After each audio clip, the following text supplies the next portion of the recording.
Hello everybody, welcome to my channel, or welcome if this is your first time here. Today I'm going to be sharing 3 chicken recipes for you. These are all new recipes to us that we absolutely love. So if you're looking for new ideas of what to do with chicken, you're definitely going to love these.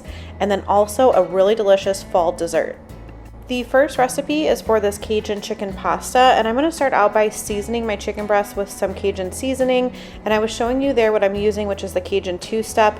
I love this seasoning because it's not too salty. It does have salt in it, but I'm able to use a lot of it without it getting too salty, which I found with other Cajun seasoning blends. And so I'm just taking my chicken breast. I did make sure that it was thin and even as possible. And then after seasoning it, I'm just going to sear it in a little bit of olive oil over the stove. And then you are going to cook this completely in the pan. So I started it out on a higher heat just to make sure I could get a good sear. And then once I flipped them over, I went ahead and lowered that temperature down to about medium.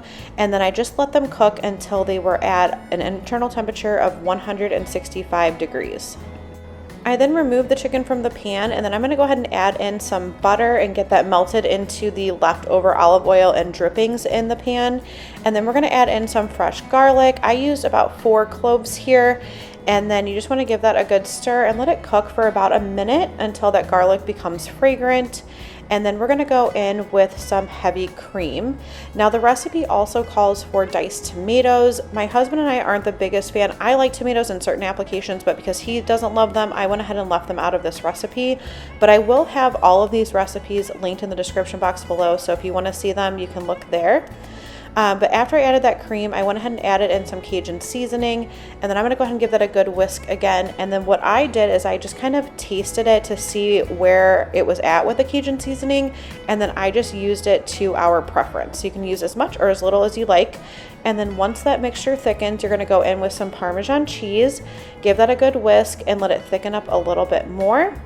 And then we're going to add in our cooked pasta. I just went ahead and used some linguine and cooked it on the side and then added it into the sauce. And you can also chop up your chicken breast and add it in there as well, but I just went ahead and sliced it on the side and served it on top. And oh my goodness, this recipe is amazing. It's basically like a Cajun Alfredo. You definitely have to try it if you like Cajun seasoning. It was a huge hit. The second recipe is for this balsamic chicken, and I'm just going to start out by getting all the ingredients together for the sauce.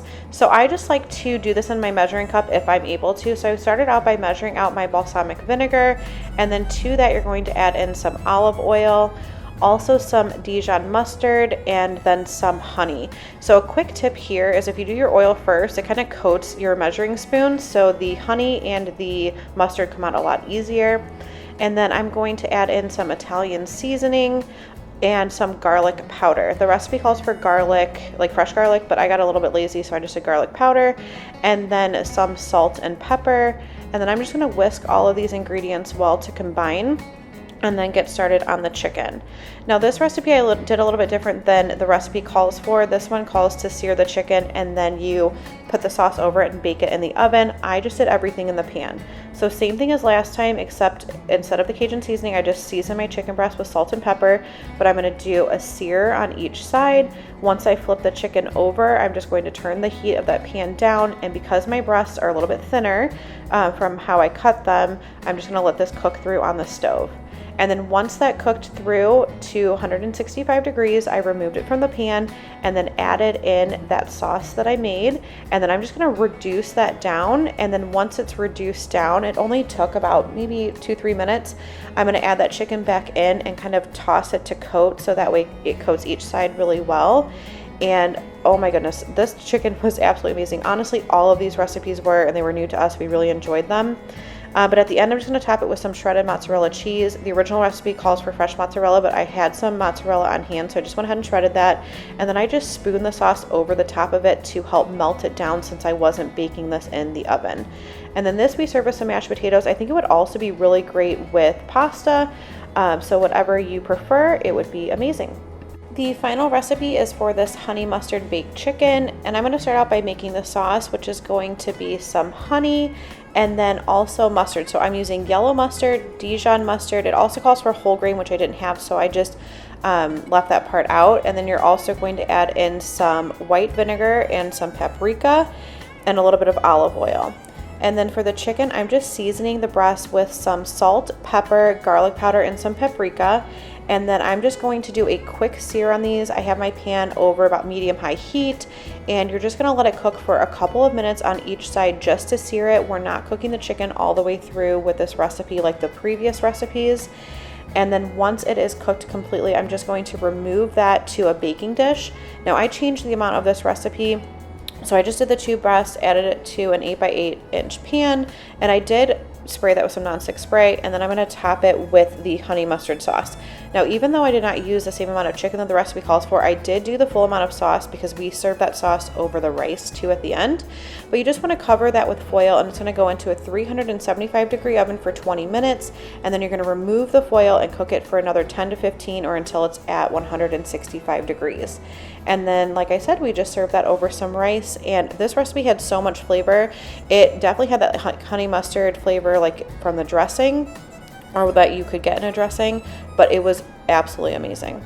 The last recipe, and certainly not the least, I did a pumpkin coffee cake. So I'm going to start out by making the streusel topping. So I'm just taking some melted butter, and then to that adding flour, brown sugar, regular granulated sugar, and some cinnamon. Now the recipe calls for 6 tablespoons of the brown sugar, so if you don't want to sit there and measure out 6 tablespoons, just use a 1/4 cup plus 2 tablespoons. And then you just want to take a fork or a pastry cutter and then mix all of that together until you get a nice crumb. And then we're going to set this aside while we make the cake. And spoiler alert, this is absolutely amazing. So if you like pumpkin and you're excited for fall, you have to make this recipe. So for the dry ingredients of the cake, I'm just going to go ahead and put some flour together with some pumpkin pie spice. The recipe calls for cinnamon, ground ginger, nutmeg, and cloves, but I just went ahead and did 3 teaspoons of pumpkin pie spice because it has most of those ingredients in it. And then also some baking soda, some baking powder, and a little bit of salt. And then for the wet ingredients, you're just going to combine some vegetable oil, eggs, and then brown sugar, along with a little bit of vanilla, and then 1 can of pumpkin, and then a little bit of sour cream as well.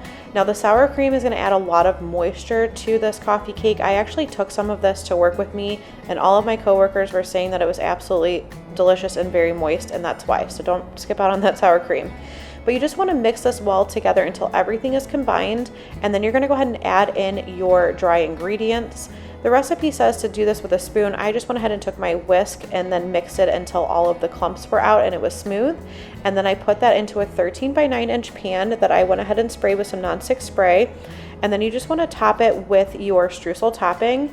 Now something I love about this recipe, there's quite a bit of that streusel topping, which is my favorite part, but the cake itself is not overly sweet. So it's the perfect balance when you have that streusel topping with the cake. A lot of coffee cakes can sometimes be too sweet, but this is the perfect balance. And then this is going to bake in a 350-degree oven for about 35 to 40 minutes until it is cooked. I really hope that you enjoyed seeing these recipes today. I really enjoyed making them and finding new ways to use chicken breast because I'm always on the hunt for new recipes to try. But if you haven't done so already, I would love for you to subscribe and join my YouTube family here. Give this video a thumbs up if you are excited to try any of these recipes or if you're excited for fall. And I will see you in the next video.